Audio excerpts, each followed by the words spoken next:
Hello, everyone. This is Jamie Stilson from Dorsey & Whitney's Minneapolis office.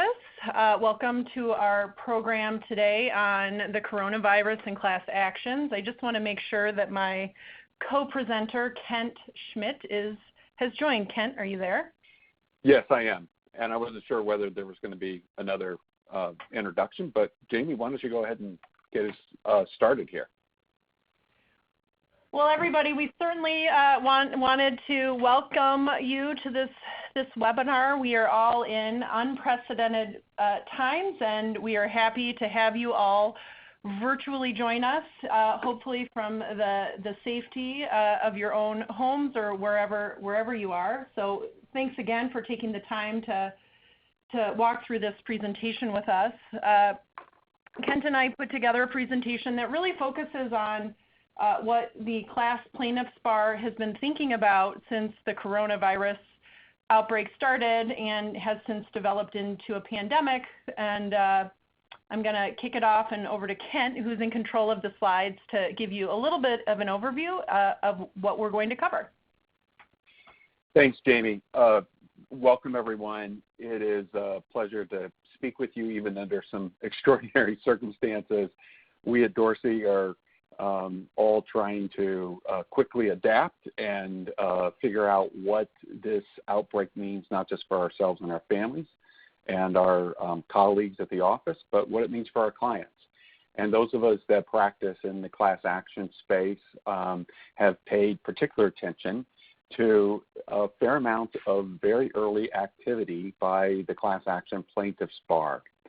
So it occurred to us about a week or so ago that there will be a sizable number of consumer class actions, shareholder class actions, employment class actions relating to this outbreak. And we started seeing the very early class actions in the very first part of March, just as things were starting to get underway. So the idea behind this presentation is to sort of act in a prophylactic preventive measure and strategy to try to figure out where the claims are, where they're going to continue to, where additional claims are continuing to come from, and try to provide some thoughts and some concepts relating to steps that companies can take right now, even as they're in triage mode and trying to address all of the immediate circumstances and challenges that the virus brings, to avoid unnecessarily exposing the company to significant class action risk in the months and years to come. So that's the whole goal behind this. A little bit of background: Jamie's in the Minneapolis office in our trial group, and I'm in the Southern California office of Dorsey. We both practice in commercial litigation, which also includes class actions of a wide variety. And so we're going to be giving our unique perspectives from our practice areas and from our background and things that we're advising the clients even now. One caveat that we usually try to insert at the beginning of these types of presentations is we cannot give legal advice. And so if there are any questions that are raised during the program, anything we say is of a general nature and, of course, doesn't create an attorney-client relationship, but we're going to be speaking in more general matters. We're, of course, going to be speaking about a number of actual cases that have been filed, and, of course, Dorsey does not represent any of these clients in any of these matters, and so if a client were to be sued, you can be assured we wouldn't use that case as a case study. So we've done a conflicts check, and we are not representing any of these clients. So we're going to speak freely on our thoughts and ideas regarding the pending litigation. So Jamie, why don't you give us an overview of what we have found so far in the limited number, but still rather significant number of class action lawsuits that have already been filed. Yeah, thanks, Ken. I'm happy to do that. And one thing that I should say right at the outset, even though we are in this webinar format, if anyone has questions as we move through the program, please feel free to speak up, and we're happy to take a pause and answer them. If we can, we'll also try and reserve some time at the end of the program to cover any general questions that people think about as we move through the program. So really, as Ken said at the outset, in terms of cases filed so far, there are three, sort of likely plaintiffs' classes that have been cropping up in the cases, at least to date. The first class would be shareholders and investors. The second would be either customers and consumers of products and services, and the third is employees.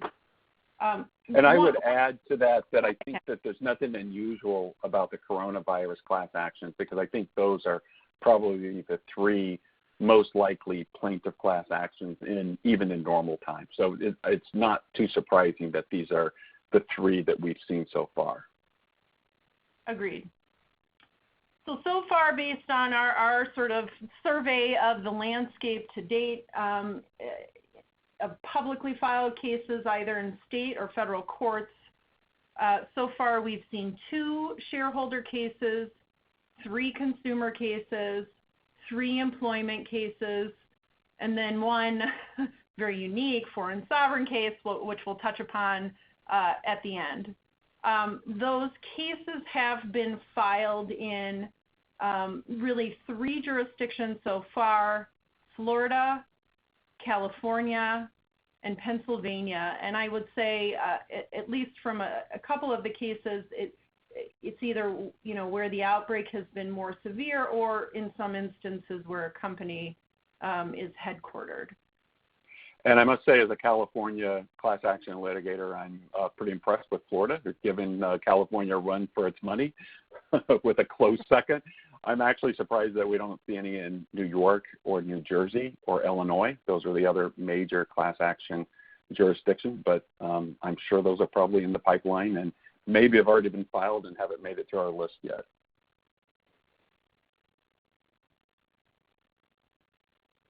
So the first category of cases that we're going to cover from a case study perspective are 2 shareholder class actions that were filed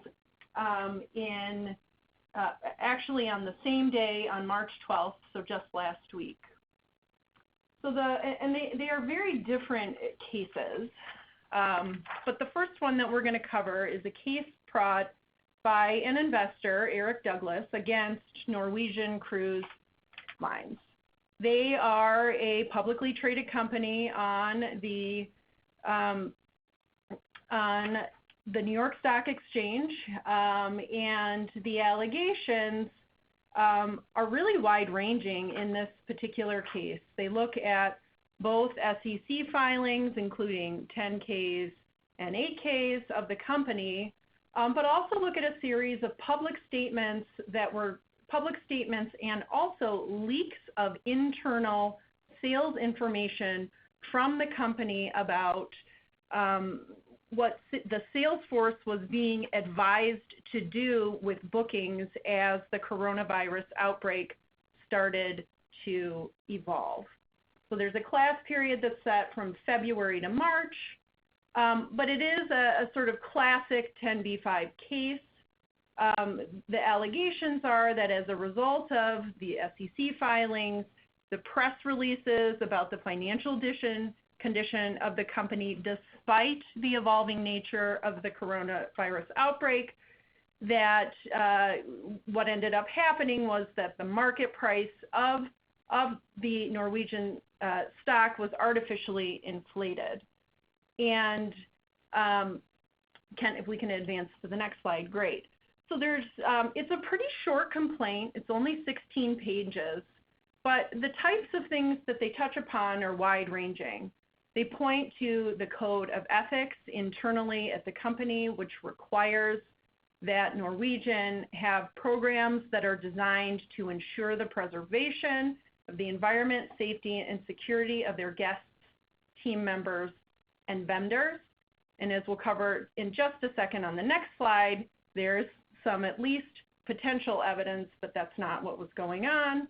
In addition, they looked at, again, some of those public statements and press reports where Norwegian was trying to say that they were taking appropriate measures to protect their guests and encouraging people that this, to still take cruises, and that they had a healthy outlook with respect to their financials. There certainly is a suggestion that there was an internal whistleblower that was leaking information to the press. So this is not a quote-unquote whistleblower complaint. It was brought by an investor, but the complaint does rely on, some fairly concerning statements about what internal communications were going on within the company to encourage guests to continue booking. So there's a great example on this slide that there's a sales script that suggested that there was a huge uptick in demand for other itineraries outside of Asia, so you better book now. Additionally, there is at least allegations that customers were told that coronavirus cannot live in the amazingly warm and tropical temperatures that your cruise will be sailing to. And as we all know, is that not true, Jamie? Is that a false fact? I think that remains to be seen, but there is some suggestion that may not be true. Again, very wide-ranging allegations. Ken, if you want to move to the next slide.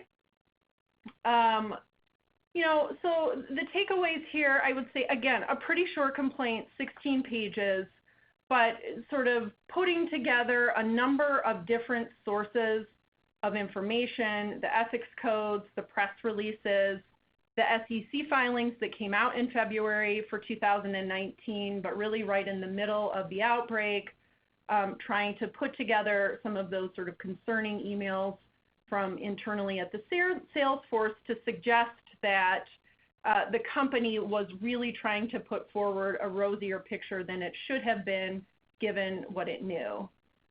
I think this is just a cautionary tale of what all companies need to be thinking about as the circumstances evolve in terms of what can and should be said, and also a really good reminder for companies to remind their employees that, obviously those Salesforce emails are ones that no company ever wants to see out there, and they may not be true. We don't know that. This is just a complaint.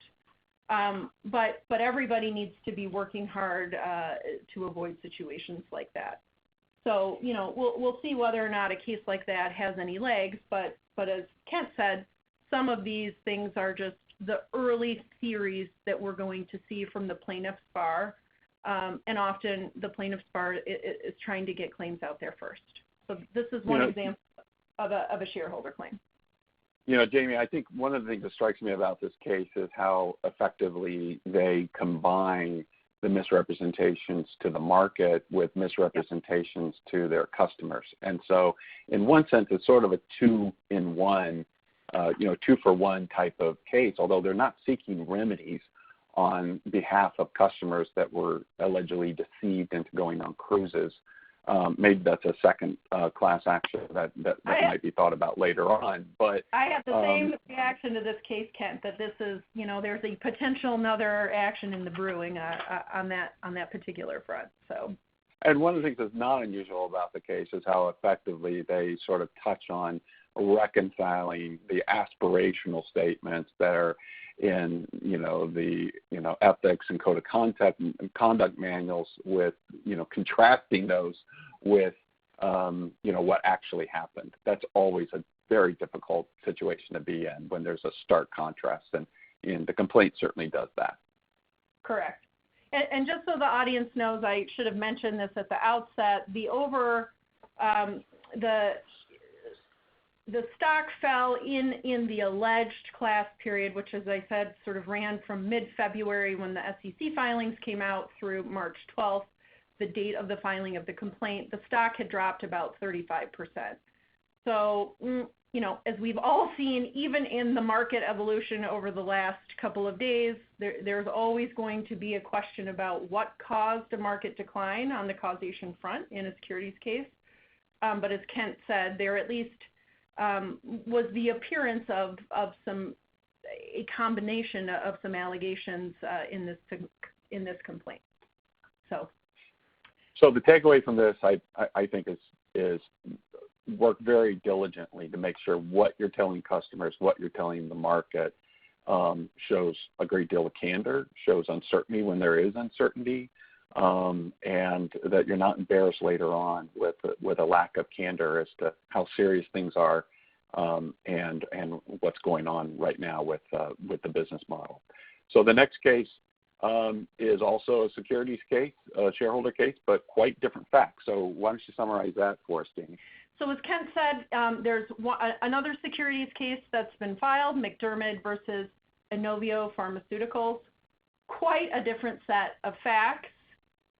Their CEO, Jack Kim, appeared on Fox News with Neil Cavuto and claimed that the company had developed a COVID-19 vaccine literally in a matter of hours, and that their goal was to start phase 1 human testing in the U.S. by the early summer. He made similar statements in connection with a televised meeting with President Trump at the White House on March 2nd. And in that interim period, really between March 2nd and March 6th, the stock jumped substantially. But that was all apparently for naught.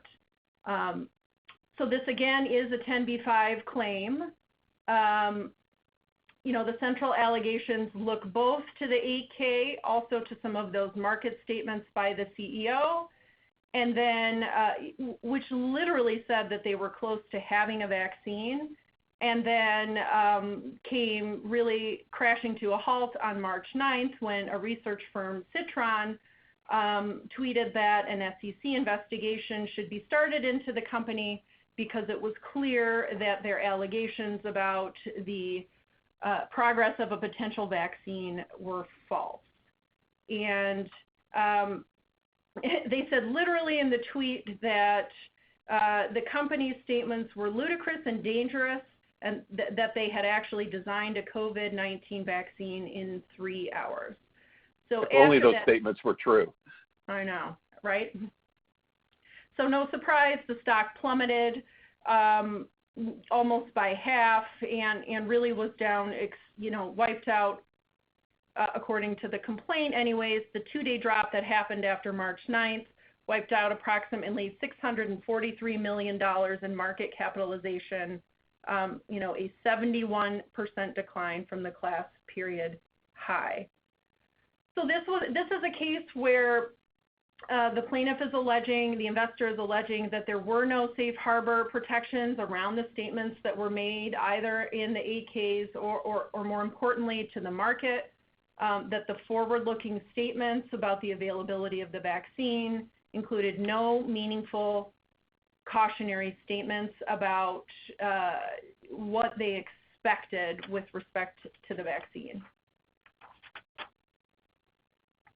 Ken, I think we could, yep, there we go. So again, I think the takeaways on this case are really, we sort of started the conversation with this on the Douglas case, but echoing them here. The dynamics of this pandemic are evolving. There is a normal human response to want to be optimistic about where things are going, but that from a company's perspective and our client's perspective, we want to make sure that people are proceeding with caution in what they're saying, that what they're saying really does have a reasonable basis in what is known today, and avoid guessing and speculating as to what should happen in the future. In terms of the safe harbor protections under the security laws, as many of you I'm sure know, best practice always when giving an oral forward-looking statement is to refer back to written and detailed cautionary statements that have been disclosed in various SEC and other public filings. And again, to make sure that whatever it is that you're saying orally is not something that is so plain vanilla that there could be an allegation that the company is shielding something and failed to disclose material adverse facts. So again, as Kent said, I think a little bit earlier, I think our takeaways from a case especially like this is, be very realistic about what it is that you're saying to the market, because it's going to be hard to predict the impact of the virus going forward. If I could just add a couple of thoughts on the takeaways for really both of these shareholder cases. First, I think the more aggressive the forward-looking prediction and ambitious it is, the greater the risk. And here we have a textbook case, and sort of an extreme case with, I guess you could call it the MacGyver of medical research science. I'm going to develop a vaccine in a couple of days. But I think that all companies, particularly as we start all aching for the end of this crisis to come to us, and we start hoping for the clouds to clear, everyone's going to have this incentive to be assuring the market that we're coming out of this and we're healthy and we have this significant plan for going forward. And so there's going to be a great deal of risk. We'll see sometimes our competitors releasing optimistic statements, and we don't want them to gain market share while we're flat-footed. But there is a significant risk with these forward-looking statements, and I think the risk is just as great on the backside of the health crisis as it was going into it. So it's something to be scrutinizing and be thinking about these statements from a shareholder, class action attorney's perspective, which is sort of what we're trying to do here. Yeah, and as Kent said, I think, really the best advice that we can give at this point, which we know everyone is doing, and we've been working with all of our clients on this front, is to continue to be thoughtful and work with what you know now, and continue to be diligent in all aspects where everyone is in our uncharted territories in terms of potential risk. So our next category of potential class action plaintiffs and classes relates to consumers. So I practice in California, where there's a great deal of consumer class action activity. It's sort of the epicenter of consumer class action cases. And so I'm going to cover a couple of those that have been filed out here in California. The first is a case filed in San Diego Superior Court. And it relates to something that's familiar to most of us, certainly those of us that have parents, are parents of school-age kids. The senior high school trip or other students at various stages of their education. These are, of course, done through outside services that arrange for the tour, the transportation, and everything. And a lot of times there's a payment plan and there's fine print that is involved in the contract. In this particular case, they underscore the fact that they had a great deal of trust, that this was a fair contract with fair policies because it was sponsored by the school. And these are all contracts of adhesion. So here's the issue. In this particular contract that the parents signed relating to their kids' trip to D.C. or some other location, there's an agreement that if the trip is canceled for any reason, there's a $95 non-refundable deposit that they can't get back. And, of course, the complaint calls this the no public health emergency cash refund clause. That's their additional iteration of... A nice catchphrase by the plaintiff's attorney there. Exactly. So that then they can thereafter in the complaint refer to it as such, underscoring their theme of the case. And, of course, you can imagine what the theme of the case is, which is this is a contract of adhesion, this is unconscionable, and there's a choice of law provision that says you agree that Massachusetts law controls and you waive injunctive relief. And, of course, we have a provision in our California Civil Code that says in consumer contracts, you can't waive these provisions. And so They're seeking injunctive relief, a declaration from a San Diego court that all of these contracts of adhesion are void and all of the money, including the $95 non-public health emergency cash refund amount, has to be refunded. In other words, unwind the entire deal, never mind your fees.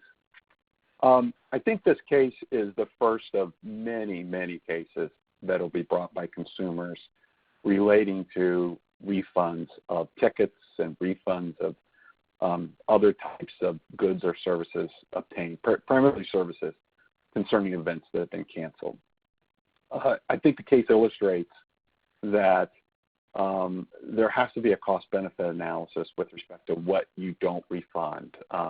Is it worth the bad publicity, particularly in the day and age of social media and Twitter, to retain a limited amount of money under the concept that you've incurred some costs that have to be recouped as well?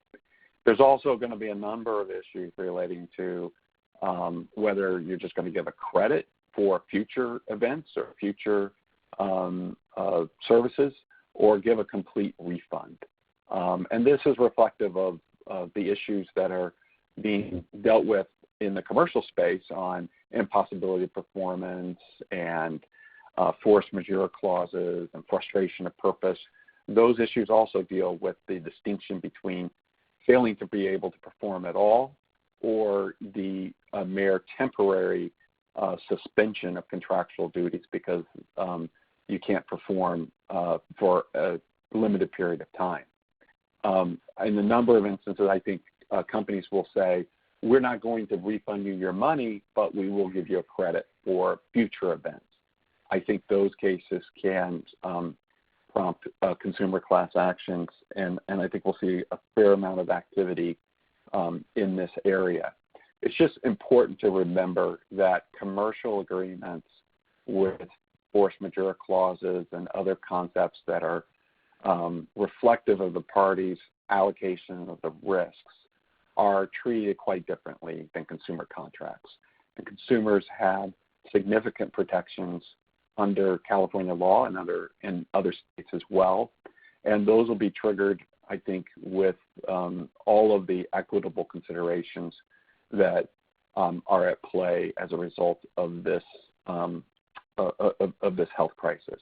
So that's the Douglas versus EF Institute for Cultural Exchange case just filed recently in San Diego Superior Court. Also in San Diego. Sure. I just wanted to pipe in that, your point about the cost-benefit analysis of enforcement, I think most people have seen play out across a number of industries, including the airline industry, where many companies recognized that despite what their contracts may say, they were going to work with consumers if there was a need to cancel travel plans, et cetera. So obviously, every company has to make its own decision about what makes sense for it, given the circumstances that it's in. But we have seen moves in that direction in certain industries that have been very affected by the virus. That's right. And certainly some companies are taking this as an opportunity to gain a lot of credibility and support from the market by saying, look how flexible we were with trying to work with consumers. So we pivot to another consumer case, also filed in San Diego, but in federal court. And this relates to the sale of hand sanitizers. The allegations in this case include the claim that the hand sanitizer at issue here is not nearly as effective as has been advertised, and that the FDA has taken action with respect to some of these companies to warn about any claims that there's some medical or scientific benefit or that it is effective to kill the coronavirus. So I've reviewed some of these FDA warnings. In fact, at my blog, Left Coast Law, there's a link to the more about this case and a link to the FDA warning if you want to read the warning in greater detail. But particularly in this day and age where there is a lot of social media that's advertising, there's a lot of influencer media, it's very important to think about what advertising is being conveyed as it relates to the coronavirus. This lawsuit raises what I call the unholy trinity of the California Consumer Protection Statutes, our unfair competition law, the Consumer Legal Remedies Act, and the false advertising law. Those are just the staples of any consumer product claim where there's an alleged disparity between the actual value and attributes in the product versus what was advertised, as well as a common law set of theories for negligent and intentional misrepresentation. So the class is made of anyone who bought the product and relied on the advertising statements. And so there's a fairly well-developed body of case law about presumed reliance and sorting out those that saw the advertising and those that didn't. But it's important to understand that that is the class in this case. So you don't have to have suffered a diagnosis of the coronavirus in order to be a member of the class. You just have to have bought the product. So it's the parting with the money, with your money in connection with that transaction that makes you eligible for this putative class, not getting the virus. So obviously the sales have been significant of this product and other hand sanitizers, as well as other products that are thought to combat the virus. And so the class, if it ever gets to that stage, will be quite sizable. I doubt that most of the people on our in our audience are dealing with this issue, but it's just, I think, bears mentioning as we're talking about consumer products that state attorney generals and other regulators are going after companies that are advertising miracle cures. I've seen all sorts of reports of this. I think there was the televangelist Jim Baker in Missouri has already been a target for some miracle type concoction that he came up with and was selling and was promptly shut down by the Missouri Attorney General. So there are a lot of parties out there that are seeking to obtain a significant profit from claims relating to cures or preventative aspects of their product relating to coronavirus. I think those cases would be valid in any environment, but as you can see, even in the last few hours, with respect to stock transactions and elected officials that allegedly dumped stock, there is a groundswell of reaction to anyone that is viewed to be profiteering from this outbreak. And so I think those cases are going to have a lot of heft behind them from a public policy and public support standpoint as well. So I would urge caution with respect to any marketing or any sales strategy that is tied to the coronavirus. Granted, there are a great deal of opportunities in the market. As a result of this, there are industries that will be the exception to the rule in that they will be thriving in this unusual circumstances, particularly with parties being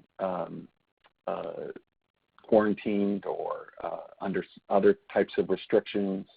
There are certainly opportunities, and that's not an issue, to earn money as a result of this pandemic.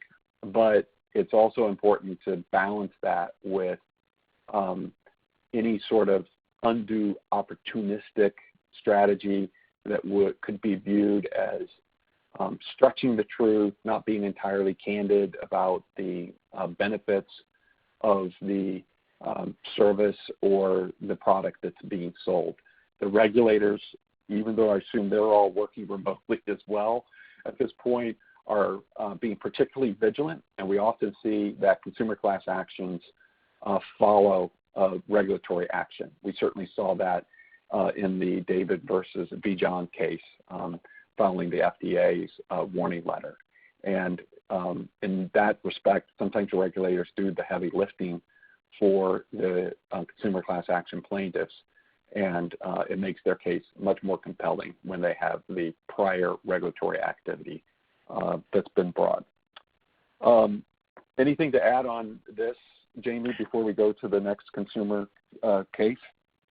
No, I was just going to say, Kent, that one of the things you just said will be a great segue in terms of opportunity. You know, for companies where there is an uptick in demand and where there are, you know, opportunities to make money, which is fine, there will be commensurate risks in other areas that could give rise to potential class action risks. And obviously the one really important one to think about are your employees, and we'll be covering that in a few slides. Okay, so the next area relating to consumer class action risk is something that's actually received quite a bit of press recently, and that is price gouging.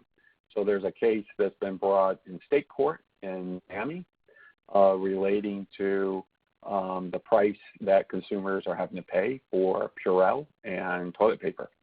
The prices that are alleged in the complaint are fairly shocking: $99 for 2 1-liter bottles, and $99 for the toilet paper, and $199 for the Purell.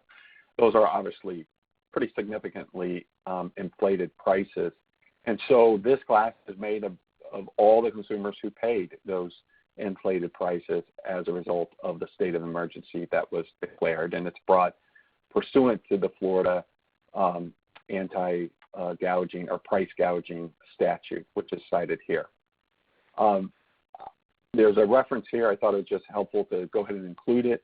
If you want to Google Find Law 50-state survey, there's a very helpful list of all of the state price gouging statutes. I was surprised to learn, Jamie, that Minnesota, just the other day, that Minnesota does not have a price gouging statute, which is right. one of a handful of states that don't. California has a pretty elaborate and detailed statute that I was just advising a client on the other day or yesterday. These states are quite varied, or these statutes are quite varied in terms of how they are constructed. Some require a state of emergency to be declared. Others are a little unclear as to what is the disruption to the market that prompts that triggers the statute to apply. They are quite different in terms of the percentages or whether it's just significantly higher. And some, I think, are limited to state action, so the Attorney General will investigate, and others do allow for a consumer class action to be brought to enforce the statute. Certainly in California, where we have the unfair competition law, which I referred to earlier, California Business and Professions Code 17200, that is a means or gateway for alleging a violation of statute that is therefore harmful to consumers and can be brought as a claim in a consumer class action. With everything, there's so much of the market being through e-commerce, including Amazon, I think this case presents some interesting questions as to whether liability can attach to a portal like Amazon when in many instances, and I would suspect in this case, these are merchants that have their own website within Amazon, and they're setting their own prices. My guess is that that's probably what happened here, and that Amazon will have a pretty good defense to say, hey, we don't set the prices. You can go after the party that used our platform to set these prices, not us. But nonetheless, as of right now, they've named Amazon.com as the defendant. So yeah, I think that raises an interesting question too about whether or not sort of more nuanced and developed cases could sort of accuse platforms like Amazon or others that allow third-party resellers to sell, whether they're policing sufficiently in these extraordinary times. So it is going to be interesting to see how things like that shake out. There's one other consumer area that we did not include in the slides, but you just might want to note it and give it some thought. I haven't seen a class action yet, but it has to do with consumer data privacy. Now, we've all been, particularly here in California, but elsewhere as well, very focused on this area, particularly with the passage of the California Consumer Privacy Act, the CCPA, which went into effect January 1st. And it just occurs to us that with all of these employees working remotely, data being transferred perhaps to other servers to make it easier to access, people using personal computers to log in, that networks are very vulnerable to hacking. They're probably more vulnerable now than they were 3 or 4 weeks ago. And so with increased vulnerability and with the handling of privacy, of private information, there could very well be a number of consumer class actions that, in a sense, have an indirect relation to the crisis.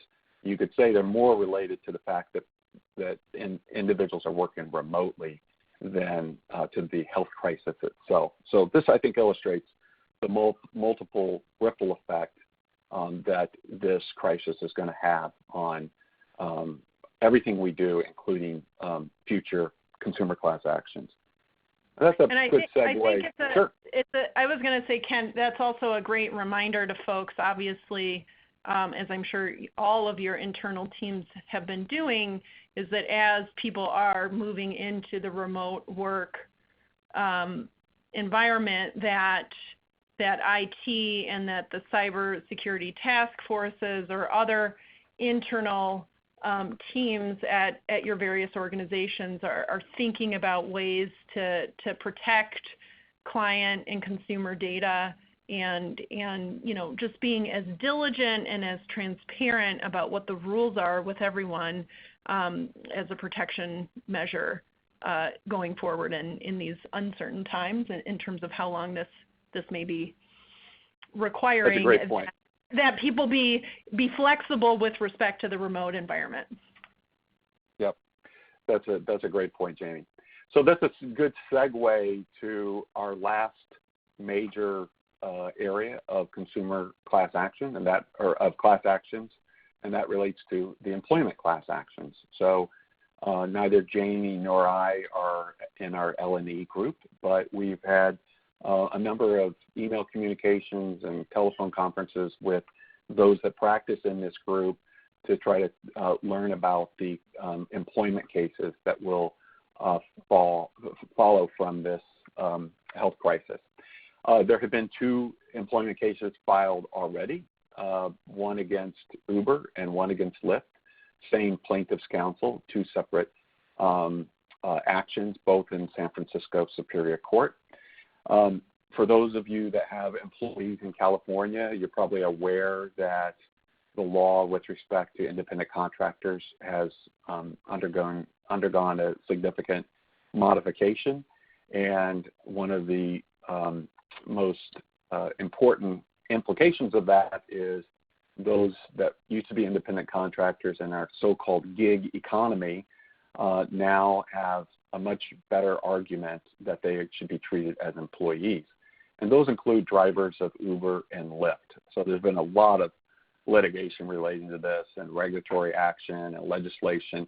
We don't have time to go into all the details of that, but now that this argument exists that individuals in this position are actually employees, they're making claims under California Labor Code that they're entitled to accrue their sick days. So those are claims that we've already seen, and we'll see many more of those, I think, in the days to come. I think the number of class actions that will be filed as a result of the coronavirus in the employment area probably exceeds the shareholder cases and perhaps even the consumer cases as well. So the fact that we only have identified 2 such cases at this early stage is probably not indicative of the full breadth of the types of employment class actions. So we put together a list of these types of employment class action claims, again, consulting with our L&E group, our employee benefits group, including our ERISA attorneys. And I'm just going to walk through these real quick. And Jamie, feel free to chime in on any of these points as we walk through. Yep. First, the sad reality of the situation we're facing is there's going to be significant downsizing as companies try to remain viable in the middle of this storm. And with downsizing and layoffs, there are requirements that WARN Act, both federal and state laws be followed. These laws require particular notice with respect to when an employee is going to be laid off. There are emergency exemptions, at least in the federal, and I understand that California, the governor issued some emergency executive order the other day relating to modification of the state law and the state regulation. But anytime you have significant layoffs of your workforce, you have to be mindful of those regulations that are designed to protect employees. The second relates to what we talked about earlier, and that is the fact that we have all these employees that are hourly workers that are now working at home. And it used to be that you could take note when someone wasn't taking their meal or rest break or was working beyond what they were scheduled to work, was entitled to overtime, things of that nature. And now we're having to do record keeping and oversight and enforcement with respect to meal and rest breaks with individuals that are not physically with us. And it doesn't help that we're in the middle of this crisis and employees that are working hourly are going to be asked to do extraordinary things after their normal business hours. And so the whole situation of clocking in and clocking out has sort of been turned on its head. One area that you might overlook is relating to having employees use their own equipment, and what does that trigger with respect to reimbursing them. In California, at least, that's treated as a wage claim if an employee is asked to use equipment and is not obtaining reimbursement upon a reasonable request. So that's another issue to be aware of. Obviously, employee safety is a paramount concern, and companies have been dealing with this for weeks. We have the concerns over whether employees are being asked to come to work and are being exposed to the coronavirus. Here in California, that has significantly changed within the last few hours as a stay-at-home order has been issued, but in other states, that's still the case. What constitutes necessary and emergency-type services that justify insisting that employees come into work, those issues of employee safety are significant. And these will be individual claims as well, but I could envision consumer class actions for large employees. We're all dealing with the stress of the situation and mental health. We're doing work in odd places in the house. There could be ergonomic claims relating to how someone was forced to do work in an environment that is not safe for them or is not conducive to their health or well-being. So I think that's probably the third. I've tried to list these roughly in the order of the most significant and important. The fourth is ERISA claims. Jamie, did you have something to add? On that one, obviously, again, this is an area on number 3 where the media has really been reporting extensively on decisions of major employers in terms of their workforce.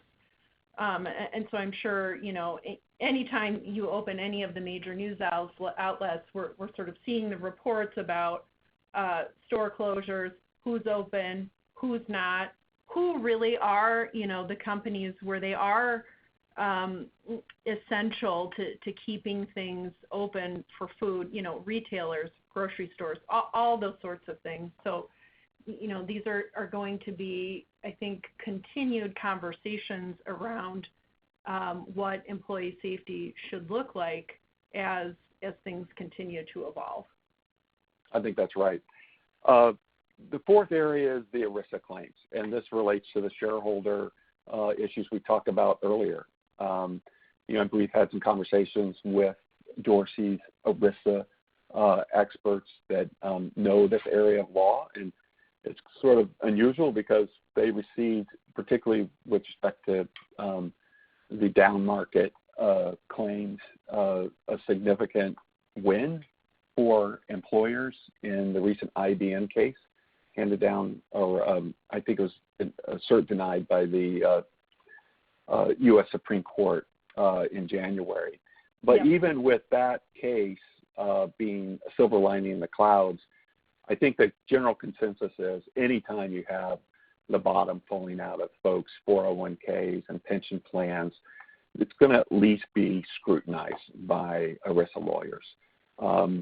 It's not a question of, being immune from this market downturn, but anything that occurred earlier with respect to decisions and investment strategies of the 401ks and pension plans will come under even greater scrutiny because it's much easier to make a compelling case on these ERISA claims in a down market than it is an up market, sort of common sense. Anytime number 5 relates to medical privacy, anytime we have significant reporting to state and local officials, there's a concern about the medical privacy rights of employees. And so I think there will likely be a number of claims relating to how this is disclosed both inside and outside the company. Was this really a need to know in terms of identifying who in the company had coronavirus? And also relating to the earlier topic about the storage of records, assuming your HR department is entirely operating remote and they've got records relating to employees, including their health records, we want to make sure those are completely secured to minimize the risk of a privacy claim.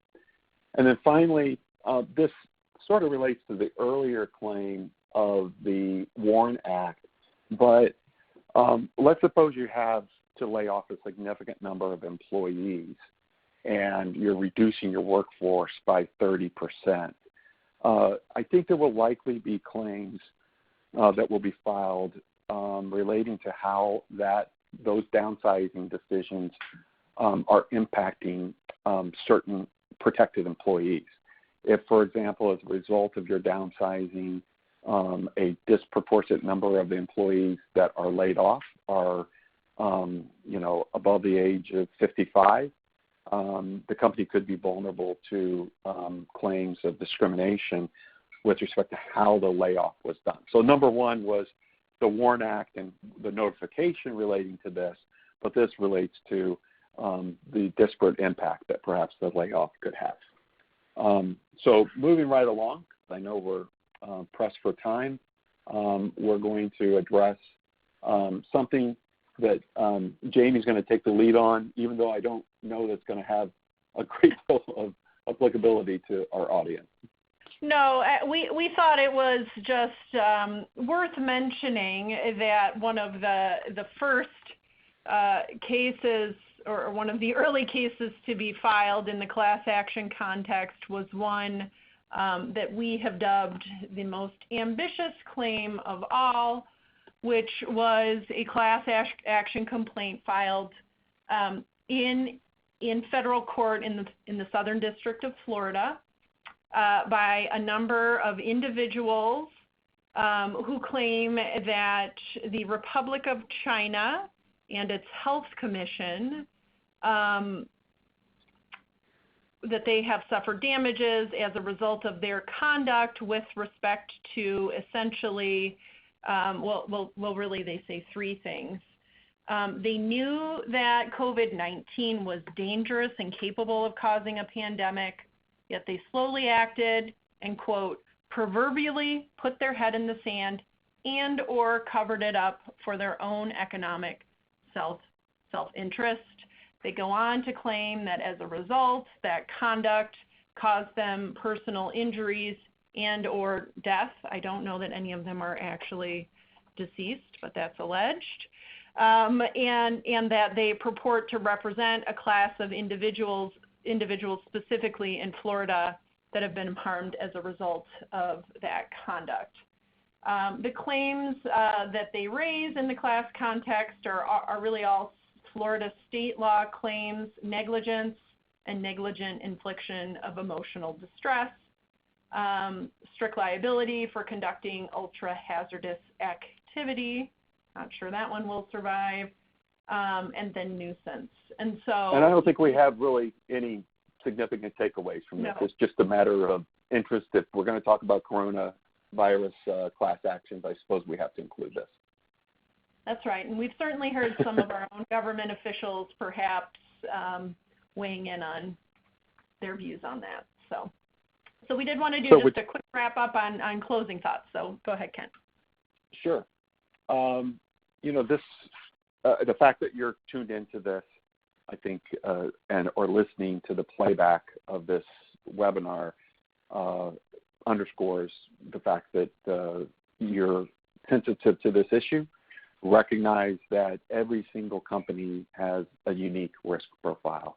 Perhaps the only common denominator is the fact that virtually every company has employees, and so that transcends. But public companies, private companies, those that do lots of work business to business, or those that do a lot of their businesses to consumers, the risk profile is going to be different. And so this whole presentation is just to get you to start thinking about these issues and consider your own risk profile. Considering what is it that is unique about this health crisis that enhances and elevates the risk for your particular company. One of the things that we just thought was important to remind everyone is that, the rules in terms of what happens when a complaint gets filed haven't changed, right? Every company needs to be thinking about procedural arguments. Is this something that we can dismiss outright? Is this something, for example, if it was filed in state court somewhere, that you can remove to federal court? None of those deadlines have changed. Courts are remotely, for the most part, in many locations, still open for business. So any analysis that you would do in any class action at the outset, standing, failure to state a claim, or otherwise, are all things that should still be on everyone's list to be thinking about if a complaint does happen to hit your desk. And the federal PACER system for filing and initiating new cases is still up and operating, even if the courthouses themselves are closed. And as we've seen from this early number of filings, even if we are quarantined for a period of time, we'll still be seeing plaintiffs, class action lawyers drafting their complaints, converting them to PDFs, uploading them to PACER, and they're off and running. So I don't think that as a practical matter, the fact that folks are working remotely is going to slow down the pace of these lawsuits. Just a couple closing observations as we look ahead to how these cases are going to be litigated. Jamie and I were talking about this earlier before the presentation, and this is unlike anything we've ever experienced. And so we are stepping outside of conventional wisdom on a lot of issues right now. And it's going to be interesting to see how judges and juries respond to not only class actions, but just commercial cases that involve the coronavirus as a central theme or fact component.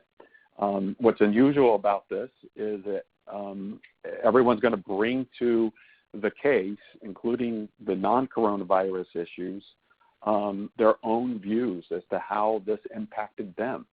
And so I think companies, not only in class action cases, but in commercial cases, have to think about how a trier of fact, judge or jury, will view their claim. And I think class action lawyers have to think about that as well. You know, the public policy behind the anti-price gouging statutes, I think, is somewhat analogous here. We don't like to see companies or individuals profiteering off of a pandemic or a crisis like this. And so I think consumer class action lawyers have to be a little nervous that they will be viewed as profiteering off of this as well. But of course, the same goes for the defendant company. What is it about the response to the coronavirus that looks culpable or makes the company vulnerable to a theme of unduly profiting or being insensitive or to the needs of employees or consumers, things of that nature. Those equitable and atmospheric considerations, I think, are going to be quite prevalent in this litigation. Yeah, Ken, I think it's a really good reminder that wrapped up in all of this will be, sort of that public relations point. You know, as you all know, when you file an opposition to a complaint, whether it's an answer or a motion to dismiss, you just have to think carefully and thematically about what your themes are going to be. And so we're all going to be treading in some uncharted territory, given the impact, as Kent said, of the virus really is a universal one.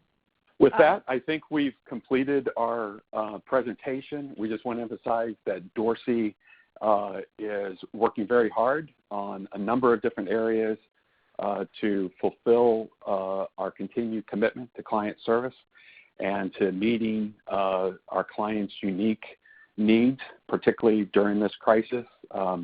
We've adapted like virtually all companies across the globe have, and we're available to follow up with anyone that'd like to have a discussion or to connect you with lawyers in the particular practice areas that we've identified here, and try to address issues as you are navigating these certainly extraordinary challenges that we're all facing.